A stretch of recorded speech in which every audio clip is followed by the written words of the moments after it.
Les députés togolais ont adopté, vendredi 27 décembre, la loi de finances rectificative pour l'exercice 2024. Le budget rectifié prévoit des recettes et dépenses estimées à 2250,6 milliards de francs CFA, en hausse par rapport à la loi de finances initiale qui était fixée à 2179,1 milliards de francs CFA. Cependant, cette adoption n'a pas fait l'unanimité, notamment au sein de la dynamique de la majorité du peuple, DMP, dont la députée Brigitte Adjamagbo a exprimé de vives critiques. Un processus jugé précipité.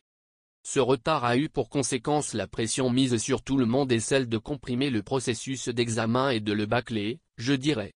Nous n'avons pas pris le temps de bien faire les choses, en violation de la loi organique relative aux lois de finances, a dénoncé Brigitte Adjamagbo. Des propos relayés par le confrère l'interview.tg. Selon la parlementaire, les travaux ont été expéditifs, ce qui a empêché une analyse approfondie et un dialogue constructif avec l'ensemble des membres du gouvernement. L'élu de la DMP a fait part de son mécontentement concernant le déroulement des débats. Nous avons eu à poser des questions. À certaines de ces questions, il y a eu des réponses insatisfaisantes. D'autres n'ont même pas été prises en compte. Les gens ont voulu rapidement adopter le budget et passer à autre chose, a-t-elle regretté.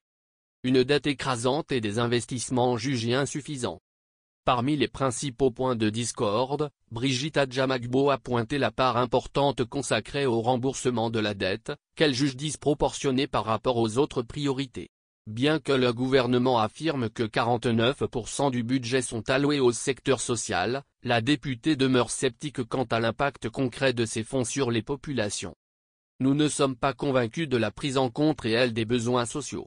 On n'a aucune idée de ce à quoi cela va servir concrètement et de l'impact sur les populations, a-t-elle indiqué.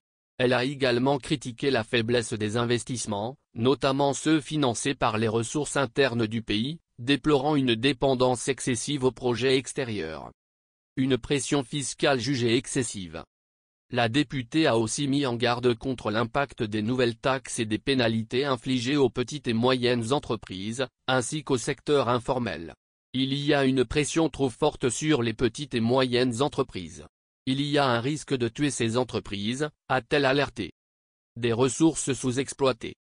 Enfin, Brigitte Adjamagbo s'est interrogée sur l'apport limité des entreprises publiques au budget de l'État, en dépit des ressources stratégiques qu'elles gèrent.